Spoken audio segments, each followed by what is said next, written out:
During my time in private equity and venture capital, I learned how important accurate forecasting is. As the founder of a holding company today, accurate forecasting allows me to allocate resources in a much better way, and it helps me with conversations both with my equity investors, my debt investors, and my bank. In this episode, I will talk about forecasting in more traditional industries, and then I will spend more time on how to build visibility as a tech entrepreneur.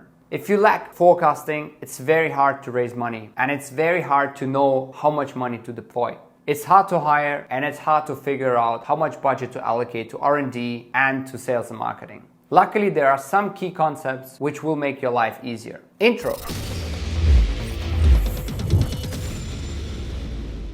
What's up, everybody? Welcome to my channel. The topic of forecasting is very close to my heart. As an investor in multiple businesses and as a successful founder, I understand the importance of forecasting. If your business does not have an airtight forecasting strategy, you need one. If you're new to this channel, welcome. I drop an episode once a week on how to best build and grow your business. In this episode, I'm going to go through the classic forecasting methods for traditional industries. If you're looking for more SaaS-specific forecasting techniques, check out my other video on the topic below. If you're excited to dive into the first strategy, go ahead and press that like button for the YouTube algorithm. So I will start this episode with 6 quantitative forecasting methods. On number 1, the Monte Carlo simulation. This method uses probability and randomness to simulate a range of possible outcomes in complex systems, helping businesses assess risks and make informed decisions under uncertainty. It's particularly useful in industries where variables are numerous and unpredictable, allowing companies to prepare for various scenarios. An example is the mining industry. BHP Billiton employs Monte Carlo simulations to navigate the uncertainties in mineral exploration, enhancing investment decisions by quantifying potential risks and rewards.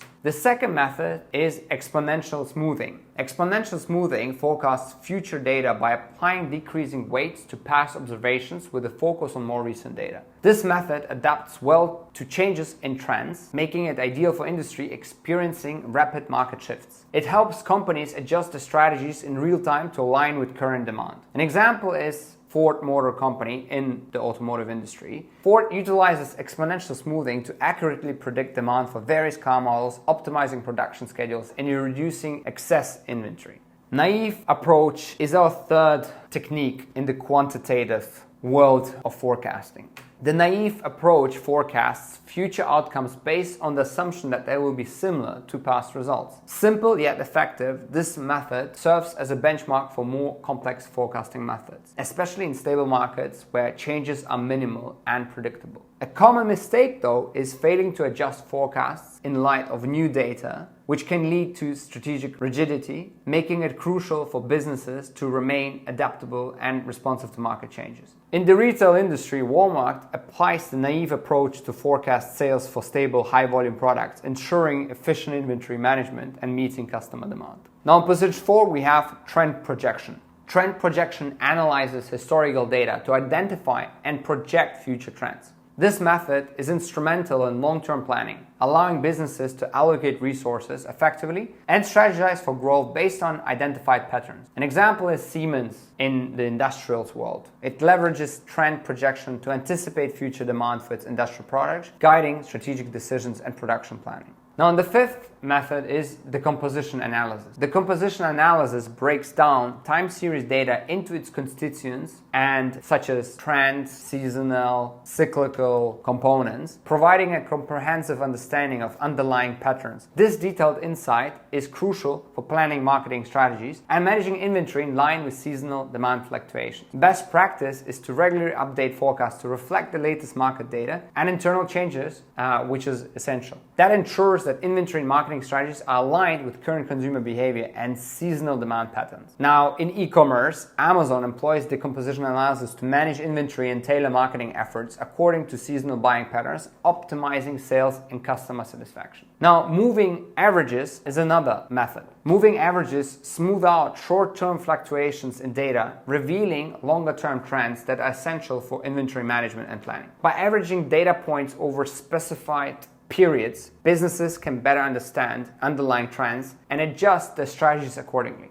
Another example in the retail world is Kroger. Kroger uses moving averages to forecast demand for perishable goods, ensuring shelves are stocked appropriately to meet customer needs without incurring waste. Now that concludes our quantitative forecasting methods overview for traditional industries. And we now jump into the 6 qualitative forecasting methods. So number 1, we have scenario planning. Scenario planning involves creating detailed narratives about possible future states, allowing organizations to explore and prepare for a range of potential futures. This method helps businesses anticipate changes in the market, regulatory environment, or technological advancements, making strategic decisions more resilient to future uncertainties. A common mistake here is to overestimate market penetration without considering variable uncertainties that can skew scenario outcomes, highlighting the need for incorporating a broad spectrum of possibilities into planning. An example is Royal Dutch Shell in the energy space. Shell employs scenario planning to navigate the complex and uncertain energy market, preparing for various future scenarios to maintain competitiveness and sustainability. The second method is executive opinion. This method relies on the insights and experience of a company's senior executives to forecast future trends. It is particularly valuable when quantitative data is scarce or when navigating new markets is difficult. Executive intuition can guide strategic decisions, blending industry knowledge with foresight. An example is Caterpillar in the construction industry. Executives use their deep understanding of the construction industry to forecast demand for heavy machinery, shaping the company's product development and global market strategies. Now in position 3, we have consumer surveys. Consumer surveys collect direct feedback from current and potential customers about their preferences, intentions, and behaviors. This qualitative method is crucial for tailoring products and services to meet market needs, guiding marketing strategies, and identifying emerging trends. Best practice is to encourage cross-departmental collaboration for comprehensive insights, ensuring that consumer feedback is effectively integrated into product development and marketing strategies. And that enhances the responsiveness to market needs even more. A great example here is Nike in the retail and sportswear industry. Nike conducts extensive consumer surveys to tap into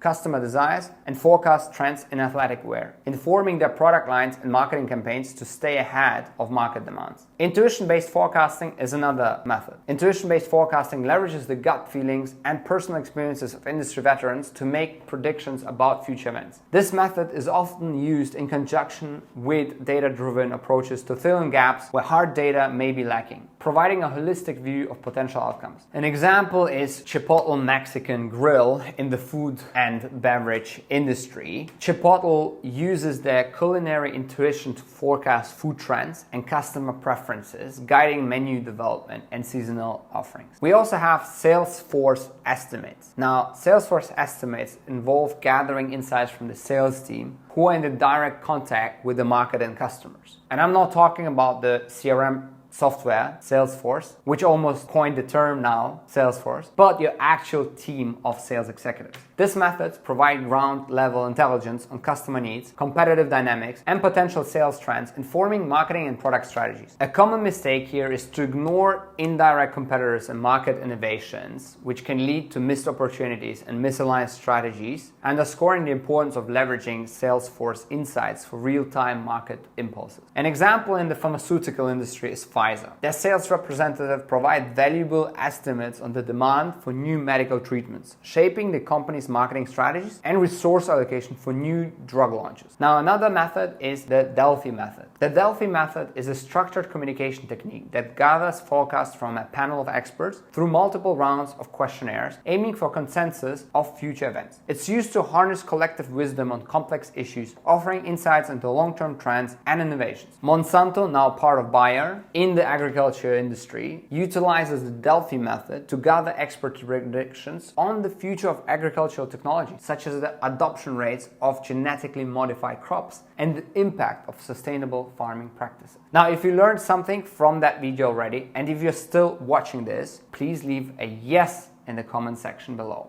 Now, feeling more confident on forecasting or need more help? As a former venture capital and private equity player, forecasting was one of the main areas where we wanted founders to be good at. It made our life easier and it made the founders' lives easier. If you lack forecasting, it's very hard to raise money, very hard to plan your resources ahead of time. If you're bad at forecasting and you keep missing your targets, it will be very hard to get additional funds from your investors or even your house bank. go to alexejpikovsky.com and leave your email there so I can share my weekly newsletter with you. I drop an episode like this with strategies and concepts for your business once a week. Please hit that subscribe button and that bell icon so you'll get notified every single time I release an episode. Thank you for joining me on this journey. I'm Alexej and I will see you in the next episode.